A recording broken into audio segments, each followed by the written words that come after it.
Hi, everyone. Sophie White. And today we have a special guest, David Aviles. David was a dedicated teacher who made a leap into the financial services, and he's here to share his journey. If you're an educator and you're looking for a side income or a career shift, this one is for you. Welcome, David. Thank you so much for joining me today. David, can you tell us a little bit about your background as a teacher and what inspired you to become an educator? Excited to be here. Thank you for the invite, Sophie.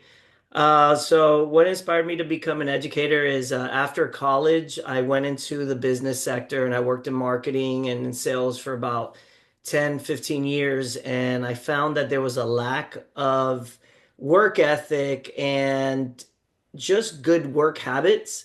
So that was something I felt that I saw a lot of people starting jobs, but then because they would get disciplined in their work field, they would decide, they would change careers too quickly. So I'm like, well, somebody needs to go back into the education system and start teaching them business skills and employment skills and life skills beyond just what you see in the books.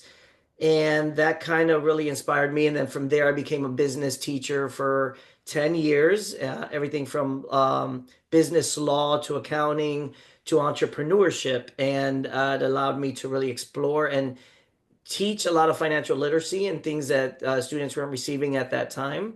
So that kind of really inspired me and kept me in the profession for over a decade. Wow, that's amazing. So basically, it just drove you right into the financial services as a teaching business, teaching money. That's amazing. And how did you feel when you first started with financial services, and what was intimidating and what was exciting to you about it? So teaching entrepreneurship to students, we understand the education system is built for creating good employees and employees that can move up in the workforce. However, what's their real avenue or what's teaching them to be their own employee? Most people will take 20, 30 years to attain a lot of their financial goals because they're following the same system that's been put in place. And as I taught financial literacy, there was always a joke in the classroom, like, why aren't you doing this like on a bigger scale? And that kind of pushed me. And at a certain point, I stayed in, teaching middle to high school students for over 10 years, expecting society to fix the income, the salary and the income that teachers make. And that was something I wanted to take charge for myself. I was tired of letting the administration and the school board system and the state determine what my self-worth was. So while I was particularly more in a charter school system, which are publicly funded, privately owned, there were, after a certain amount of years, your income kind of levels off. So we weren't outpacing inflation as far as our income. So as teachers, you already spend a lot of your personal time and income trying to improve the classroom. But I just looked 5, 10, 15 years and asked myself, is this current system that I'm in going to get me to the goals and dreams that I want? And if I go get my master's, what does that entail? Well, okay, I could get my master's in ed leadership, go into administration, but then I lose some of my summers and some of my free time on that. And I just felt that there was no downtime in that world. Or I could get my master's and be in my specialized field of teaching, get a master's in business. But when you look at what that pay increase is for the value of the master's degree, it's not like, unless you come in with it, there's not much of an incentive.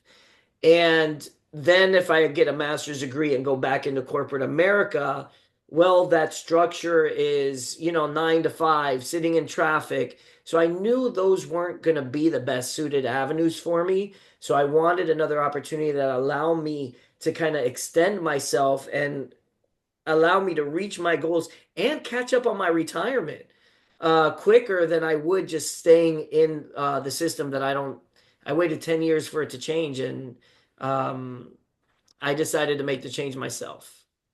So, I completely understand. Living life by design is pretty awesome. What skills did you learn from teaching that really helps you in the financial service that you're in now?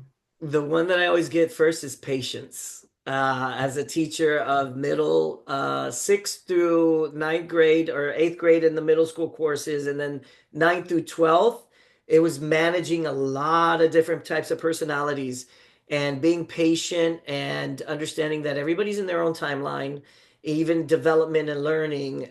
People learn things different ways. So being able to bring from the classroom, one of the hardest things was transitioning was leaving teaching was I love to teach. I love that aspect of my profession.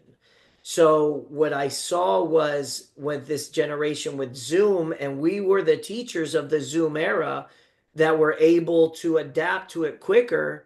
Well, I also knew that a lot of old financial advisors and the historic kind of older person in the suit, they weren't going to transition to this. Well, I felt I had a unique skill set with managing a classroom, teaching financial literacy, being able to take information and make it accessible and understandable to different types of learning styles has given me an advantage over a lot of my peers in the financial sector because I know that people do learn differently. So depending if they're more of a sensory type learner, then I'll go more into like the fields of what these policies can do for them and how it can help their family. If they're more analytical, well, I know where to pivot and focus more on the numbers and those kind of things. So it gives me a competitive advantage in that aspect, I would say. That's awesome. Do you have a lot of people take personality quizzes, or you kind of already just adapted to different kind of personalities? Prior to teaching, I was in business, so I was in sales. So I've always kind of just tried to find people where they're at and just, one of the biggest things is people all want to be helped, but a lot of them are scared to ask for it. People love to buy things, but they don't want to be sold. So how can you be that person that can deliver a solution without coming off, but being sincere with what this can do for them? And I think that's a unique trait a lot of educators can leverage in this industry. That's awesome. And for teachers who are curious but hesitant, what's one thing that you would say to them? What do you have to lose? At a minimum, you're going to learn about money and you're going to learn how to manage money better, which in turn helps your family, conversations. We have to get to retirement. Our lifespans are limited. So what kind of legacy do you want to leave? I love to teach. I love my education window that I was there for over a decade, but I have a bigger impact here helping families where I can still go back and contribute to the schools.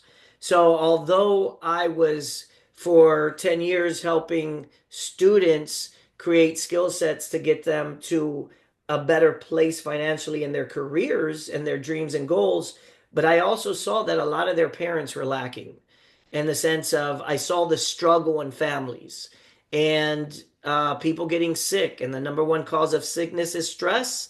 The number one cause of stress is financial.